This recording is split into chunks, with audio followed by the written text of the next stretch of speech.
The sleeper cells of Pakistan, it's my belief, have targeted this military convoy, Air Force convoy. It's my belief that Pakistan, ISI, and one or two opposition parties in India, we all know who they are.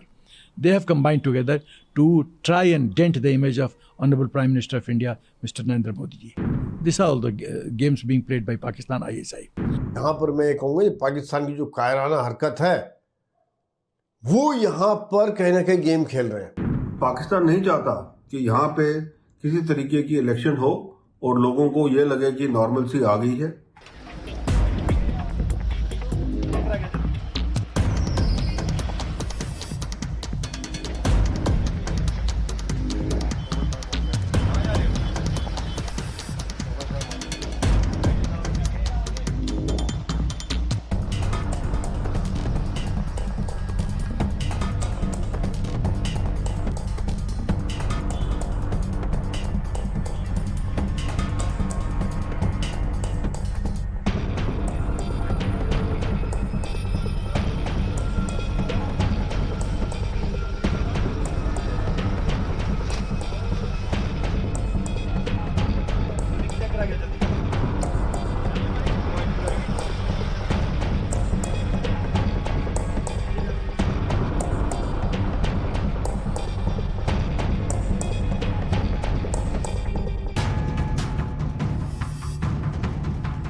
The sleeper cells of Pakistan, it's my belief, have targeted this military convoy, Air Force convoy, and 4 Rachi are believed to have been injured, and they are admitted in Command Hospital, Udhampur.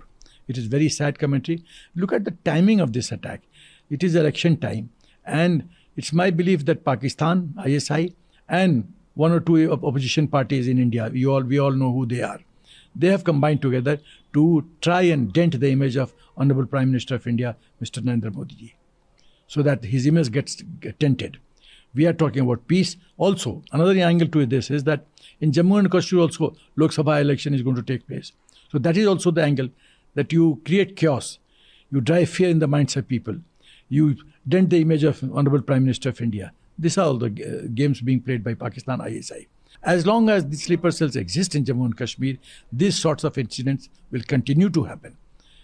And they look for an opportunity. You see, the advantage with these attackers or these terrorists are the timing is with them.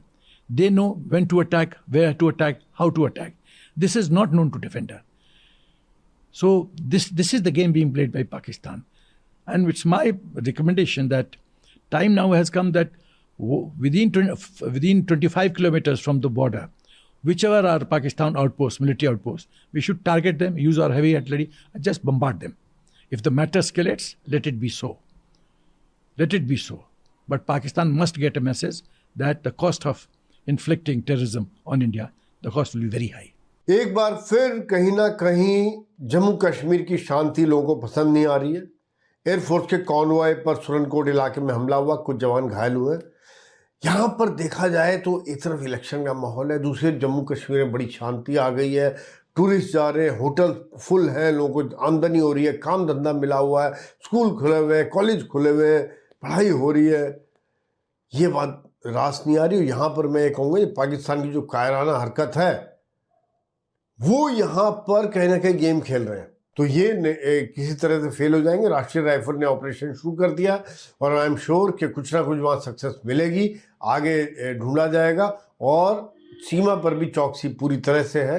जैसे ही लोकसभा के election या और कोई election आते हैं तो terrorist activity जो है वो तेज हो जाती है, क्योंकि पाकिस्तान नहीं चाहता कि यहाँ पे किसी तरीके की इलेक्शन हो और लोगों को ये लगे कि नॉर्मलसी आ गई है। हमारे 3-4 जो जवान हैं वो इंजर्ड हो गए हैं और एयरलिफ्ट कर दिया उनको कमांड हॉस्पिटल। पर जो सर्चेज जो है वहाँ के जंगलों के अंदर वो जारी है।